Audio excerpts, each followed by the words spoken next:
are you today? I'm going to take this off. That's my lanyard. I'll just set it down. Anyway, I found this book. It's called Friend Frog, and it's written by Alma, Flor, Ada, and illustrated by Lori Lostoder. Yeah, Friend Frog. What do you think this book's going to be about? I see. What do you see on here? Can you see a frog? Okay, point at the frog. Can you point at the frog? Okay. And there's something else. What is that? I see a mouse. It's a mouse. A frog and a mouse. That's probably what this book's going to be about. I'm going to scoot over here because I want you to be able to see the pictures. Friend Frog.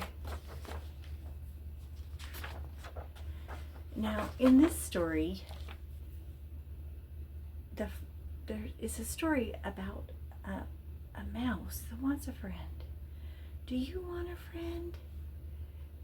I bet you do. I bet you even have friends, like your sister or your brother. Yeah. Some of you have brothers and sisters, and some of you have just brothers, and they're your friends. And I see some mice right here. But where is the little mouse that's looking for a friend? Can you see that mouse? Right here. That little mouse.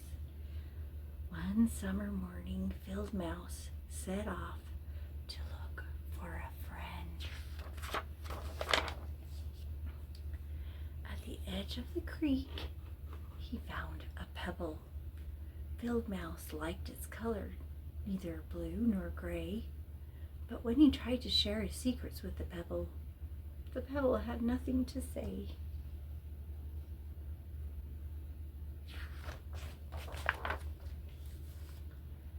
Phil Mouse scurried on a bit further.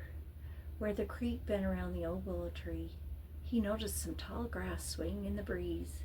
He liked the soft rustling sound of the wind in the grass, and he liked hiding among the stalks.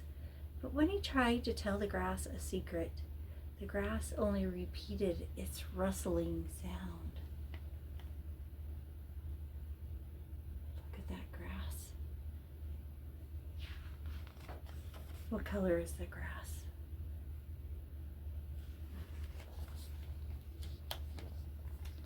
What are these? Wow, they're brown, huh? Field Mouse left the grass behind and continued his search for a friend. He ventured further than he'd ever been before.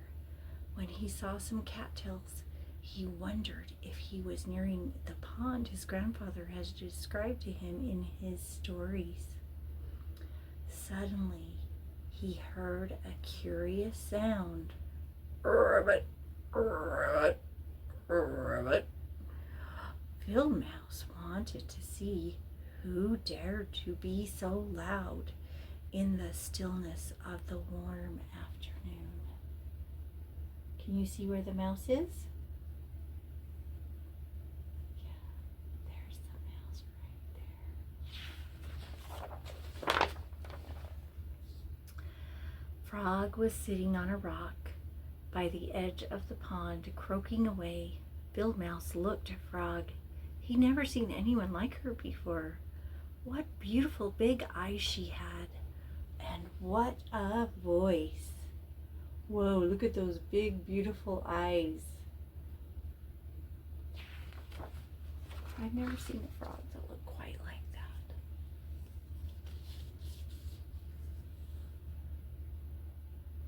There he is, looking at the frog. Would you be my friend? Phil Mouse called out. Sure, said Frog. Come croak with me. I can't croak, said the field mouse softly, but I know some secrets. Frog was croaking so loudly that she didn't hear him. Oh, it looks like it's nighttime. Field Mouse waited for a long while, enjoying the croaking. When Frog jumped from her rock and disappeared beneath the surface of the pond, he scurried quietly home again. That night, Field Mouse kept thinking about Frog. How wonderful to have such a strong voice. Even if he could not croak like Frog, Field Mouse hoped. What do you think he hoped? He hoped they could be friends. Yeah. Look,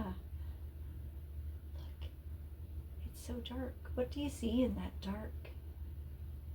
I see a deer. Can you see the deer? Yeah. We don't have very many deer here. Oh, look. Look what Mrs. Frog is doing now.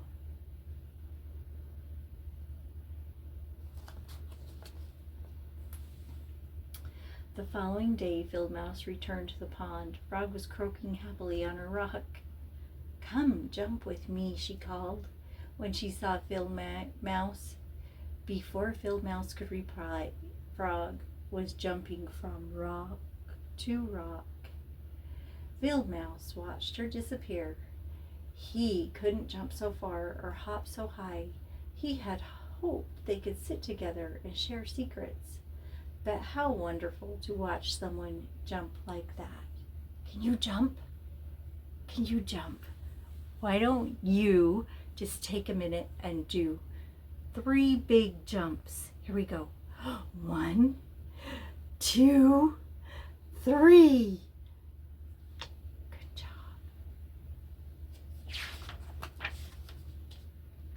Field Mouse returned to the pond the next day. Even if he could not croak or jump, maybe he could still be Frog's friend. "Come swim with me," Frog called happily when she saw Field Mouse. She leaped into the water and swam across the pond. Field Mouse couldn't swim. He was discouraged. "Maybe we just can't be friends," he thought as he scurried home.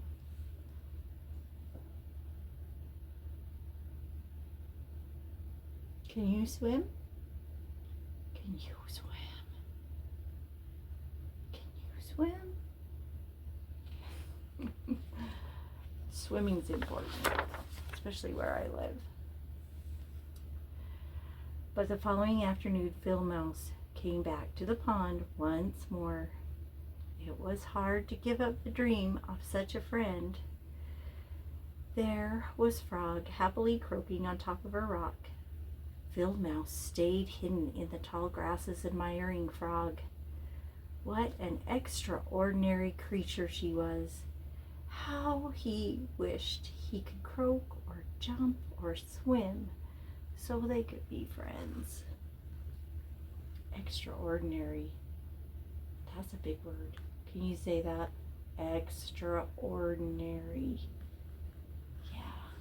Maybe you can ask somebody what extraordinary means. Yeah. Oh, look at this. There's Frog on her log. And where's Mouse? Looks like he's maybe hiding, still hiding. Just then, the ground around the Field Mouse darkened. He knew well what that shadow meant. What do you think it means?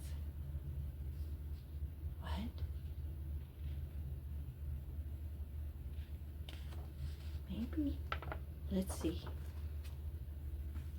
"Jump, Frog, jump," Field Mouse called as loudly as he could. "Jump into the pond."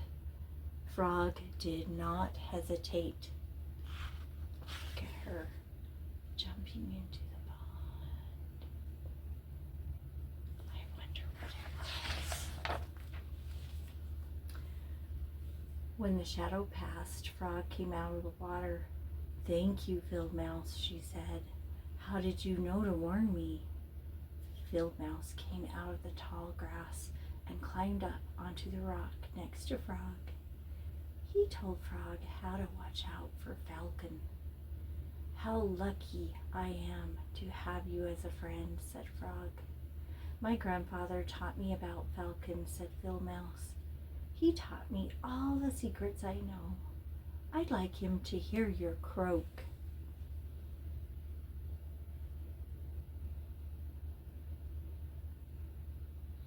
His grandpa told him secrets about the field, about the meadow, and even about the pond, because I remember in the story he said, "Oh, I wonder if this is the pond Grandpa told me about." That night, when the moon rose from behind the mountains, Phil Mouse and Frog sat together for a long, long time, listening to the old stories and secrets of the meadow and pond. Can you see that? See there? They're listening to the stories and secrets about the meadow and the pond. And there they are. They made friends. I'm so happy. It's so neat when you meet a friend and can be a friend. I hope you have a good rest, and that you have a good night, and that you have good dreams, and that you remember to say your prayers and give your mommy and daddy big hugs. Good night.